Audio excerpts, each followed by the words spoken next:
How's it going, guys? Marty here. Hope you're all doing well. And I'm trying a little bit something new. So I'm going to try out a new podcast for you guys. It will be a weekday podcast called 5 Minutes with Marty. So I'll have 5 minutes to discuss what's happening in motorsports. Mondays, like today, right now, we'll be doing a review of what happened in the Cup and Xfinity races from Kansas. Friday, we'll do predictions for the race. Tuesdays, Wednesdays, Thursdays, we'll do news and storylines. We'll do all of that in 5 minutes. This is just a test to see how you guys like this podcast or not. You know, I've done podcasts before, but I've been pretty busy doing with them. But, you know, I've started to see podcasts, especially daily podcasts, have started to go up. So I'm going to try and do a podcast, but I'm going to do it rapid fire. We're going to do it in 5 minutes. And if you guys like it, this will be a full-time thing in 2020 on the channel. So with that said, 5 minutes on the clock. And we're going on now. All right, so the Cup race at Kansas yesterday was insanity. Holy cow, what a race that was. Chase Elliott, though, I think, in my opinion, the biggest story here, barely making the round of 8 by about 3 points over Brad Keselowski. And why not? Joey Logano also almost had a close call as well. We'll talk about that in a race. But what an insane Cup race we had. Denny Hamlin wins it at Kansas, his 5th win of the season. And in my opinion, I think Denny Hamlin is going to be the one that could possibly win it all right now. This has been his best season yet since the 2010 season when he was contending for the championship with Jimmie Johnson and Kevin Harvick. However, though, he had the issue spinning out on the backstretch in 2010 that cost him the title and gave Jimmy his 5th title in a row. So Chase Elliott, though, very lucky to have that second overtime happen after the crash occurred between Daniel Suarez, Daniel Hemrick, the Daniels, and Joey Logano. And if Denny Hamlin crosses that start-finish line, I believe Chase Elliott would have been out and Keselowski would have been in up 3 points. And Chase did not have a good restart. Keselowski, though, had the better restart. And then you obviously saw on this in the second overtime attempt, the roles reversed that time. And also going back to the stage 1 scenario as well, they were 5 wide battling for that win. That's how much insanity this new 2019 package has given us. I love it. However, though, you guys know I like to support it, but I do think there should be some changes. So put up about 100 horsepower to 650. I think we have some more excellent racing back and forth. I was impressed with the racing today, though. I will admit that.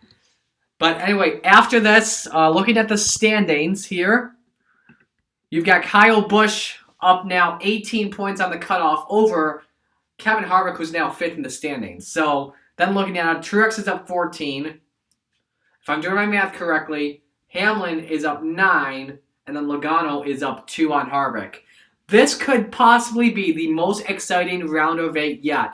The playoff, when they were started in 2004, known as the Chase, were supposed to create drama and supposed to be anything could happen. You can't make a single mulligan. You know, if this was the Winston Cup Series regular season standings, we wouldn't be talking about, you know, Keselowski, big implications for him, or Elliott, you know, has to be in close to a must-win situation. That's the drama of the playoffs is electric. It's insane. I love it. I hope we get fireworks in the next 3 races, Martinsville, Texas, and Phoenix. This could be possibly the most exciting round of 8 yet since, I think, the start of the 2014 playoffs with the knockout format. Looking at the rest of the standings, though, as we said, Kevin Harvick 2 below the cutoff. Chase Elliott now 6 points below the cutoff, but now Kyle Larson and Ryan Blaney, who are the underdogs, who I don't think anyone saw get a win in the round of 12, make it into the round of 8, and luckily for Ryan Blaney, if he does not win at Talladega, he's not in the round of 8. Keselowski would have that final spot at the moment. So we got 90 seconds left. Let's move on to the Xfinity race.